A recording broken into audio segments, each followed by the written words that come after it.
Buenos días, estimados amigos radioescuchas. Bienvenidos al programa Contrapunto Liberal del Instituto Ecuatoriano de Economía Política, IEP. Somos un centro privado, independiente, sin fines de lucro, que se dedica a la promoción de las ideas liberales clásicas, libertad individual, mercados libres, gobierno limitado, propiedad privada y Estado de Derecho, a través del análisis, investigación y difusión de políticas y soluciones para un Ecuador de personas libres y responsables. Se encuentra junto a nosotros en el panel Carlos Cobo, director del instituto. Carlos, muy buenos días. Buenos días, Danilo, gracias por la invitación y un gusto también a nuestro invitado del día de hoy. Gracias, Carlos. En este programa estaremos hablando sobre lo que viene después de que Ecuador haya podido alcanzar este acuerdo de paz que se dio entre el gobierno por un lado y la CONAIE. Para esto vamos a hablar con Francisco Mendoza, quien es economista con maestría en innovación e inteligencia de negocios y es director ejecutivo del think tank Libre Razón. Francisco, bienvenido, ¿cómo estás? Hola Danilo, hola Carlos, muchas gracias por la invitación. Muy bien y feliz de estar acá con ustedes hoy. Gracias por acompañarnos, Francisco. Hemos superado días de inestabilidad política. Después de más de 2 semanas de manifestaciones, se ha llegado a un acuerdo de paz que le pone fin a las protestas y además el proceso de destitución del presidente en la Asamblea Nacional no logró los votos necesarios. El presidente Guillermo Lasso, en su mensaje a la Nación la noche del 30 de junio, declaró que debemos recuperar el tiempo perdido y que hay que trabajar por el progreso de los ecuatorianos. Y en ese sentido quisiera consultarte, Francisco, ¿qué viene ahora que se ha alcanzado este acuerdo de paz? Y bueno, después de esta inestabilidad política, ¿cómo se puede trabajar en esas reformas que nos permitan que el país pueda crecer, que pueda progresar económicamente? ¿Crees que hay cabida para llegar a consensos en la Asamblea en favor de un plan que pueda permitirnos crecer? ¿O crees que el presidente debe enfocarse en trabajar a través de acuerdos ejecutivos, decretos ejecutivos o a través de acuerdos ministeriales? Es muy buena tu pregunta, Danilo, y creo que el proceso que hemos vivido, al menos acá en la ciudad de Quito, veo que no es tan así en la ciudad de Guayaquil, por ejemplo, sí ha sido un proceso traumático por lo que octubre del 2019 nos dejó. Entonces, ahora sí tenemos un escenario de extrema complejidad en varios aspectos que sí nos plantean la pregunta, bueno, como gobierno, ¿qué se puede hacer o qué podemos hacer? Y desde la asamblea en la cual yo trabajo, asesorando a la bancada de gobierno, pues, ¿qué opciones tenemos? Y yo sí quiero hacer, antes de entrar en la respuesta clave, un análisis de que vale la pena dividir esto que sucedió en los pasados 18 días de protestas. Por un lado, el escenario político dentro de la asamblea, el de los partidos políticos, el de las posturas, de lo que te decía los líderes de cada bancada. Y por otro lado, la calle. Por otro lado, los reclamos sociales. Por otro lado, las demandas justas del pueblo. Yo creo que son dos cosas que hay que diferenciar muy claramente, que en algún punto se tocan, sí, y quizás las acciones de la una están entrelazadas a lo que sucede en la segunda. La política se mueve con lo que sucede en la calle. Y este proceso, que no prosperó en ningún lado, el proceso político de destitución no prosperó, y el proceso en la calle, el proceso de las demandas, para mí particularmente, no terminó prosperando por precisamente cómo terminó la legitimidad del líder quien manejaba todo esto, que era Leonidas Issa. Y esto nos deja en un escenario donde si el gobierno toma las medidas correctas, va a salir fortalecido. Y aunque esto parezca imposible, yo sí lo veo muy viable, en el sentido de que la Asamblea quemó su cartucho para destituirlo, no lo puede volver o no puede volver a intentar la destitución, tiene el camino un poco más plano en ese sentido. Y la calle, pues, es cuestión de sentarse y negociar, y es un proceso que va a tomar su tiempo. Yo no veo en la Asamblea, contestando tu pregunta, Danilo, que pueda llegar a consensos.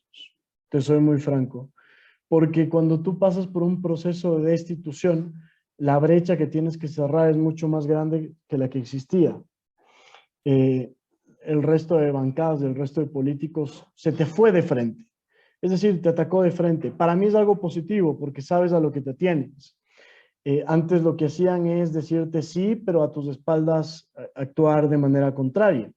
Ahora sabemos que lo quieren botar a Lazo y desenmascararlos y que ellos se quiten la careta.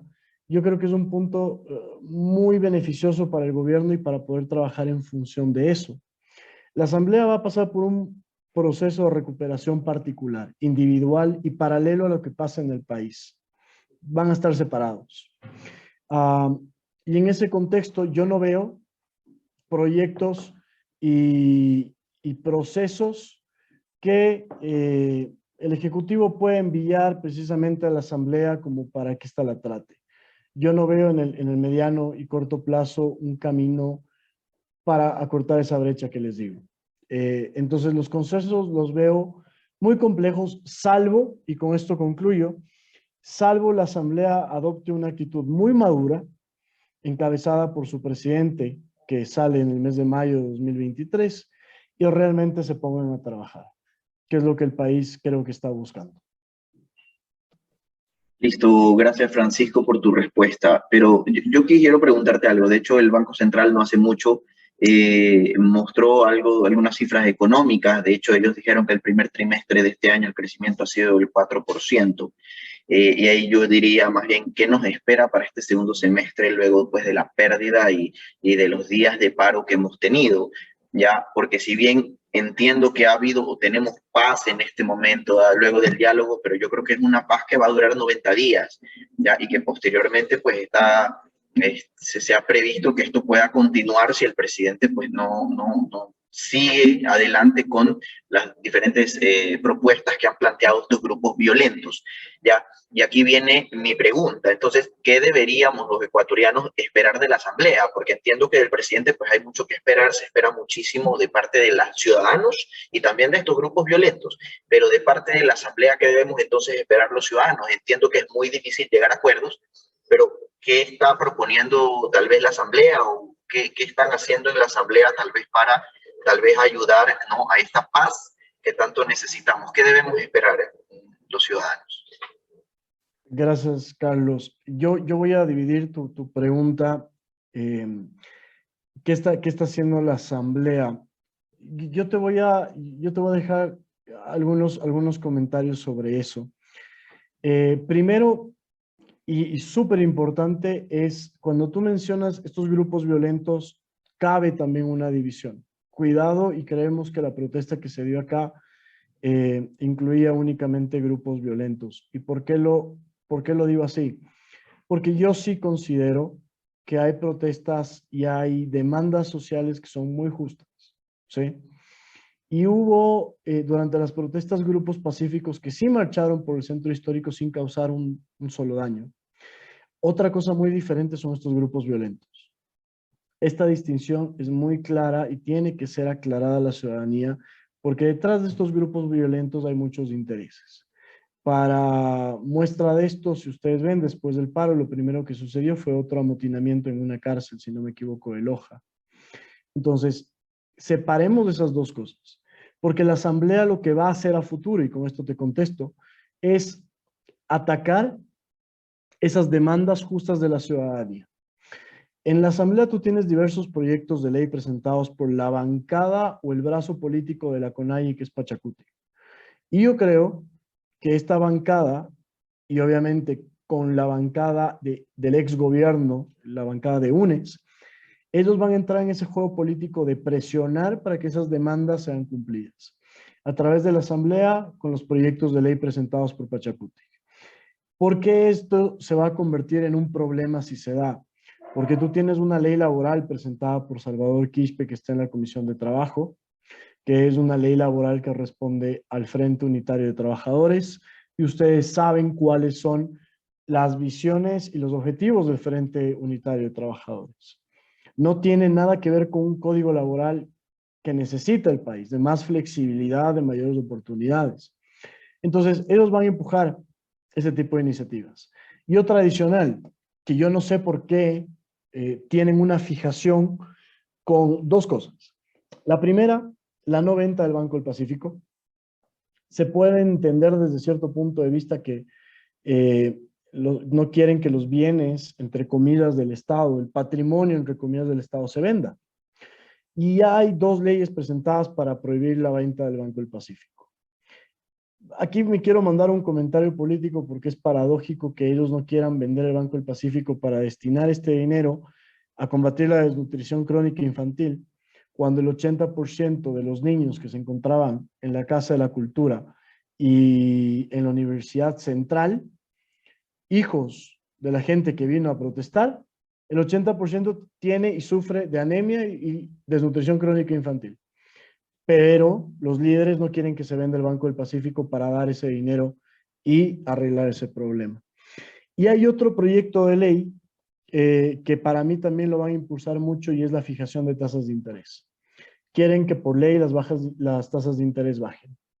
Entonces, yo con toda seguridad, Carlos, te digo que la Asamblea va a adoptar una postura de apoyo a todos quienes estuvieron en las marchas y para cumplir todas esas demandas. Así que mucho ojo, porque no solamente son las pérdidas causadas en el paro, puede venir una ola ideológica que le puede hacer mucho daño al país económicamente hablando, si es que la Asamblea adopta una postura irresponsable de aprobar leyes únicamente para congraciarse con quienes estuvieron en la protesta. Francisco, tú decías algo que, bueno, es una realidad, que más allá de esta violencia que se evidenció en las protestas, había mucha gente que legítimamente se manifestaba por una situación difícil que estamos experimentando económicamente, el aumento de la canasta básica, entre otros temas. Y bueno, lo que se impulsaba desde la CONAIE era estos 10 puntos que quizás muchos de estos manifestantes consideran que efectivamente es necesario que se implemente para poder mejorar la situación económica del país. Y ahora que mencionas esto, que seguramente pudiera existir esta coincidencia entre Pachacutic y UNES para impulsar reformas como una mayor rigidez laboral o mayor rigidez, mayor intervención en el sistema bancario, considerando que pueden llegar a ser reformas inconvenientes para el país y que quizás la mejor opción para el Ejecutivo sea vetarlas, de alguna manera eso pudiera profundizar esta noción de parte de la ciudadanía que el Ejecutivo no está implementando o no está dando paso a estas reformas que ellos consideran que son necesarias para mejorar la situación. ¿Crees que considerando que pudiera llegar a existir este escenario y que eso contribuya a que exista un mayor malestar de parte de la ciudadanía, consideras que una salida pudiera ser eventualmente una muerte cruzada, que es algo que se ha comentado recientemente ante lo que experimentamos como movilizaciones y además ante todas estas trabas que se le han interpuesto a los proyectos que ha presentado el Ejecutivo desde la Asamblea? Yo ahí, Danilo, y gracias por tu pregunta, quiero arrancar con el final. La muerte cruzada, como bien lo ha dicho el gobierno y varios voceros del gobierno, es una opción que la Constitución le incluye, pero yo sí quisiera que la ciudadanía se la vaya sacando de la cabeza. Es una medida muy extrema y aquí para los liberales creería que es una opción no válida, porque la muerte cruzada implica que tú des poderes absolutos a un presidente, así sea por 6 meses. Y eso a los verdaderos liberales, aunque no existen verdaderos o falsos, pero a quienes defienden la libertad les va a chocar. Entonces, un gobierno democrático que respeta la democracia liberal, créeme que no va a tomar esa opción. Probablemente la tenga constitucionalmente hablando como opción, pero no va a ser el camino, por más forzado que sea. Y yo creo que hay que agotar todas las instancias que anteceden esta opción como para obtener los resultados que se quieren. Entonces, yo no lo veo como camino. Al final del día vas a tener elecciones en 6 meses y nadie sabe cómo pueden terminar. Ahora, con el punto de que la Asamblea entra en un círculo de irresponsabilidad aprobando leyes que no tienen mucho sustento, yo sí creo que es posible. Ya tuvimos un ejemplo. Si ustedes escucharon la LOE, la Ley Orgánica de Educación Intercultural, entregaba un incremento salarial a educadores, que yo no digo que esté bien o mal, entregaba incentivos jubilares. Tú pagas a un educador para que se jubile antes y le das un monto que es bastante importante para que se jubilen. Y eso al final del día, al Estado le termina costando más o menos 450 millones de dólares adicionales al año. Entonces, claro, la Asamblea sabe, los 137 asambleístas están conscientes de que hoy por hoy el Estado no tiene de dónde, y aún así aprobaron esa ley, que después fue ratificada por la Corte en ciertas partes, y en fin, ahí hay una discusión muy fuerte. Pero, claro, la Asamblea puede aprobar ese tipo de leyes, el Ejecutivo vetarlas, pero ojo, por más que las vete totalmente, tú las vuelves a tratar en un año. Y aquí sí quiero ser muy directo. A UNES, a la bancada de UNES, yo creo que más le interesa ponerle el pie al gobierno. Y si hay que aprobar leyes para que al gobierno le cuesten más y no pueda sostener esta responsabilidad fiscal y la gente se le venga encima, lo van a hacer. Y Pachakutik tiene todas estas ideas que yo digo que hay que ser analizadas. Nosotros creemos que no son necesariamente correctas. Entonces, es complejo y puede pasar.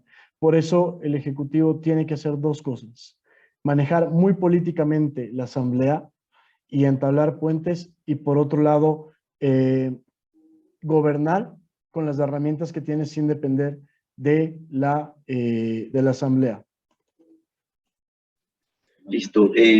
Francisco, ok, bueno, nada más en relación a tu respuesta anterior, con mi primera pregunta, me parece algo bastante importante. Yo no, por si acaso, yo no voy a decirle al gobierno lo que tiene que hacer y tampoco es que me van a escuchar, pero algo importante y destaco que tú mencionaste es que, por ejemplo, con la venta del Banco del Pacífico se puede financiar el ayudar a niños que tengan desnutrición crónica y este tipo de actividades. Y creo que el gobierno no lo está informando, tal vez, porque yo creería, y me puedo estar equivocando, pero creería realmente que si los ciudadanos del Ecuador se enteraran que con la venta de este banco se puede financiar el ayudar a los niños con desnutrición, creo que muchos ecuatorianos estarían a favor. Y también explicarles las razones por las cuales es importante venderlo, antes de que venga un mal político y decida empezar a fijar las tasas de interés, empezar a hacer de este banco privado, por cierto, banco privado, un botín político, y al final del día pues terminen destruyendo ese activo. Yo creería, me puedo estar equivocando, pero creería que es algo que el gobierno no está informando, que los ciudadanos de Ecuador no se están enterando. Pero, y nada más, ahora sí, para preguntarte, tú le decías que la muerte cruzada tal vez no sería una opción para el presidente, pero también decías que si la Asamblea Nacional no se comporta a la altura de las situaciones, y personalmente yo diría que la Asamblea Nacional no se está comportando, no se va a comportar y tiene un historial de no comportarse a la altura de las situaciones, el presidente tendrá que gobernar vía decreto, vía acuerdos ministeriales. Entonces eso es lo que tendría que hacer el presidente. Y de nuevo, no estoy diciendo que el presidente deba ir a la muerte cruzada, pero creo que en las circunstancias actuales es como va a tener que gobernar el presidente si quiere hacer avances con una asamblea que no va a comportarse a la altura de la situación. No sé si tal vez pienses igual que yo, pero al final del día, con lo que tú estás diciendo, eso es lo que le va a tocar al presidente. Sí, yo entiendo, Carlos, y creo que es una duda muy válida de muchos hoy en día, pero si no me equivoco, Merkel creo que decía que la política, me gusta la política porque es el arte de convencer al otro de que mis ideas son las adecuadas.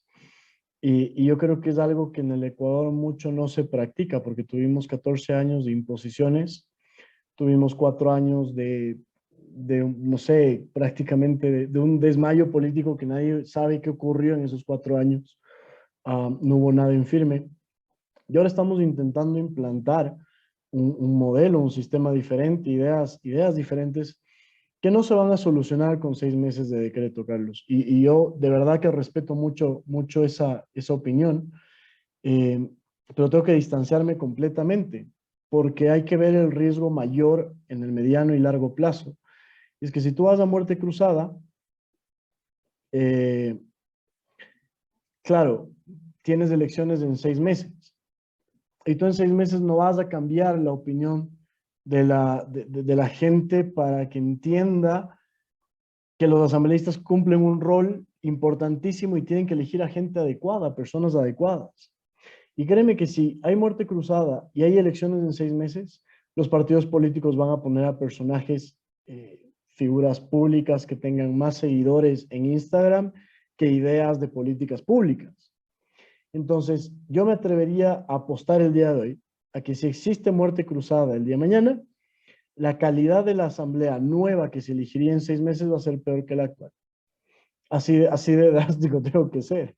Entonces, vamos a tener 6 meses de política por decreto, pero vamos a tener 3 años de instituciones venidas a menos cuando ya están bastante venidas a menos. Entonces, yo creo que a la ciudadanía que vea la muerte cruzada como opción, también hay que alertarle de esos riesgos que inevitablemente van a venir.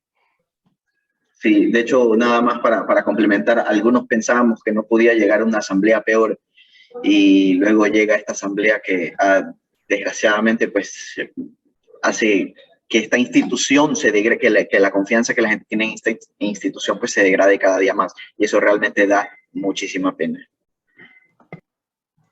Sí, sabes que a mí particularmente me da mucha pena porque se juega con los intereses de la ciudadanía. Hay muchos ya comentarios que van ligados a un análisis de la asamblea y particularmente si quieres de los 137 asambleístas. Y es algo que yo repito sobre todo en los círculos liberales, y es por eso quienes tienen las ideas tienen que hacer política, porque no podemos dejar esto en manos de terceros que tienen una irresponsabilidad tremenda. Entonces, la única forma de cambiar la situación de la política hoy por hoy es metiéndose. Y ese siempre ha sido mi llamado a todos quienes dicen, yo aporto, pero desde lejos. Básicamente esa ha sido siempre mi bandera de lucha, de meter más gente en política. Francisco, bueno, se ha comentado sobre estas dos posibilidades. Por un lado, la muerte cruzada, que bueno, tú ya nos dijiste que consideras inconveniente y potencialmente perjudicial para el país. Por otro lado, que el Ejecutivo avance con reformas a través de lo que está dentro de sus facultades, que son decretos ejecutivos, acuerdos ministeriales, soluciones de entidades públicas. Sin embargo, existe también el camino de la consulta popular. Es otro tema que se ha mencionado como posibilidad y que pueda ser impulsado para avanzar en temas que pudieran estar trabados en la Asamblea, por ejemplo. ¿Cómo ves este camino? Y además te quiero consultar cómo lo ves en esta situación, porque la situación actual es diferente a lo que era hace algunos meses, sobre todo una vez que el presidente cumpliera su meta de vacunación, en la cual gozaba de una gran popularidad entre la población. Y si en ese entonces no se avanzó por este camino, ¿crees que sí resulta conveniente hacerlo en este momento en el que la popularidad del presidente ya ha disminuido? Todo va a estar ligado a las preguntas, pero yo voy un poco más de edad y estamos hablando de muerte cruzada, estamos hablando de consulta popular. Yo aquí voy a hacer una opinión mía enteramente, muy particular, no representa absolutamente ni a organizaciones, ni a mi función, ni a nadie. Yo creo que hoy en día el ecuatoriano está muy desesperado porque las cosas cambian, porque vivimos 14 años de momentos muy oscuros, de momentos que no queremos repetir, al menos el 70% de los ecuatorianos. Pero si yo te digo, Danilo, una consulta popular, ¿para qué? ¿Cuál es el fin? Entonces, yo sí veo un poco de desesperación en los ecuatorianos que queremos ver que esto cambie y siento que nos estamos atropellando. Siento que queremos actuar sin una hoja de ruta clara, porque sí, la consulta popular, perfecto, pero ¿para qué queremos la consulta? ¿Qué queremos consultar? Porque hay tantas cosas hoy en día que creo que lo único en lo que estamos medianamente de acuerdo es que si el Consejo de Participación Ciudadana debe existir o no. Esa es la única pregunta en firme que creo yo existe un consenso para ir a una consulta. Que el número de asambleístas, que si tiene que existir 2 cámaras representativas. No hemos tenido un debate maduro como para poder ir a una consulta siquiera. Entonces, con el dolor de mi alma, yo sí tengo que decir que ni la muerte cruzada ni la consulta popular van a arreglar los temas de fondo de este país. Y digo los temas de fondo de este país, los enumero si quieren, y el primero es lo podrido que están las instituciones hoy en día. Y si me compro un pleito por esto, me compro un pleito, pero hay que decirlo con las letras del caso. ¿Qué se logra a través de una consulta? ¿Vamos a cambiar todas las instituciones? Probablemente no, porque la misma gente va a seguir ahí. No puede hacer un cambio radical. Entonces, al país, y esto a manera un poco de burla, tenemos que hacerle una intervención completita. Y yo te hablo de instituciones como la policía, las Fuerzas Armadas y la justicia. Si preguntamos una consulta popular, ¿quiere que la justicia cambie? Claro que queremos que cambie, pero eso no nos va a decir el cómo. Una nueva constituyente, si no podemos ni manejar la que tenemos, ¿cómo hacemos para? Muchos dicen que hay que volver a la Constitución del 98. Insisto, ¿para qué? Entonces, aquí sí hay un fuerte problema institucional que no se va a resolver de la noche a la mañana. Y ejemplo, tema de seguridad, ¿qué es lo que más se ha hablado? La inseguridad en el país, hasta antes del paro, porque después del paro sorpresivamente dejó de existir la inseguridad. Antes teníamos un Estado, me refiero al aparataje estatal, cómplice. Entonces, como era cómplice de esta inseguridad, del narcotráfico, de toda esa mafia delictiva, como tenías un Estado cómplice, tú pensabas que las cosas estaban bien.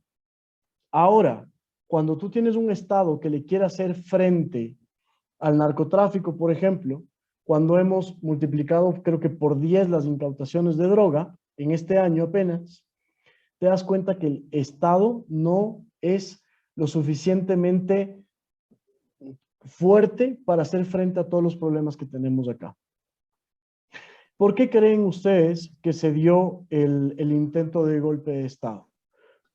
No fue porque asambleístas de UNES querían defender los derechos de la población y las necesidades, no, sino porque hoy tienen un Estado que le está haciendo frente a esos problemas graves de raíz que no se van a solucionar ni con consulta ni con muerte cruzada. Ok, Francisco, entiendo esa parte. Yo te consulto algo. Ojo, estoy totalmente de acuerdo cuando tú dices, mira, una consulta popular no va a cambiar este país y no va a resolver el problema. Ya nos lo dijeron con la nueva constitución, ya dijeron también con estas 10 preguntas el país cambia. Sé que Lenín Moreno en sus primeros años también mandó una consulta popular para hacer ciertos aspectos. La realidad es que el país sigue igual. O sea, la pobreza ha aumentado, el nivel de empleo pues no mejora. Los ciudadanos siguen buscando trabajo, los ciudadanos siguen pasando malos ratos. Es decir, este país no va a cambiar con una consulta popular. Eso hay que ser realistas. Ya, lo que yo sí quisiera, y de hecho es más tu opinión más que todo, es que si el presidente, y como yo ya mencioné, yo no creo que vaya a tener una asamblea que lo apoye, una asamblea que esté ahí para ayudar cuando el presidente quiera hacer ciertos cambios. Más bien creo que va a ser una piedra en el zapato y, como dije, no se va a comportar a la altura de la situación. Esa es mi opinión.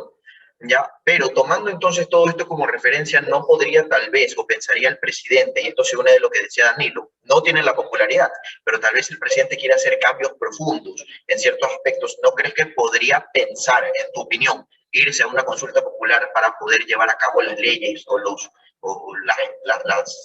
sé, los cambios que él tal vez podría necesitar? ¿Tú crees que podría atreverse, que podría estar dispuesto? ¿Qué opinas tú de este tema? Sí, yo creo que sí, Carlos, porque siempre va a ser una herramienta para que te dé un espaldarazo a la gestión que tú quieres hacer. Yo te pongo como ejemplo la ley laboral, ¿sí? Yo creo que es algo que tenemos que cambiarlo, mucho se ha hablado, y quizás tengan que ir a consulta, quizás tengan que ir a consulta. A mí lo que me preocupa es el estado de la sociedad ecuatoriana, lo convulsionada y dividida que está, y por qué no decirlo también, lo básica que es en ciertos aspectos, ¿sí? Un reflejo de eso es los asambleístas que tenemos, que son elegidos por la población. Entonces, es un arma de doble filo, porque si yo pongo en la consulta, ustedes quieren que la ley laboral se mantenga y tenga estos aspectos, no sabemos cómo va a salir. Si es que decimos que la asamblea es un reflejo pequeño de la sociedad, estaríamos, y extrapolando la asamblea a la sociedad, estamos hablando de que más o menos el 70% de la asamblea es de tendencia izquierda. Entonces estamos hablando de que el Ecuador probablemente y de manera mayoritaria ya piense como la izquierda piensa y quiere más garantías y va a querer más que la cancha se incline del lado del trabajador. Y eso es una realidad. Pero para eso también se eligió a Guillermo Lasso para gobernar y para eso estamos. Para dentro de todas esas dificultades ver cómo hacemos posible lo que parece imposible. Y la consulta sí puede ser un mecanismo y una vía. Y aquí en Confianza también les cuento, sí hay varios temas que pueden ir en una consulta y se han evaluado. Ahora, y ustedes no me dejen mentir, y se les devuelvo la pregunta, ¿ustedes creen que es el momento para lanzar una consulta hoy o de aquí en los siguientes 6 meses?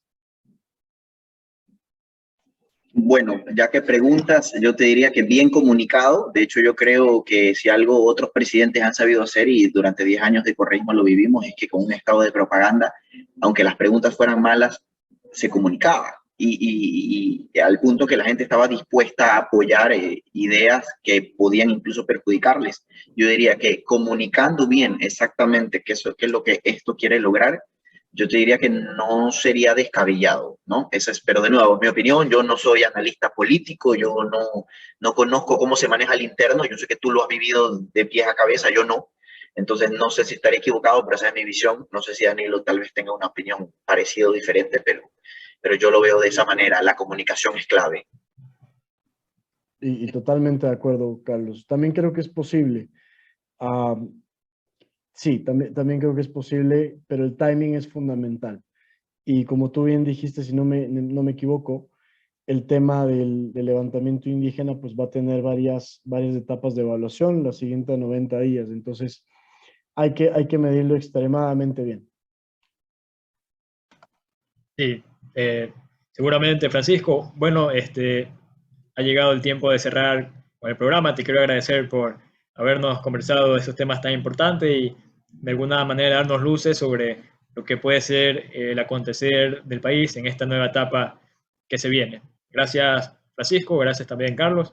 Y gracias a todas las personas que nos escuchan. Nos vemos la próxima semana en su programa Contrapunto Liberal.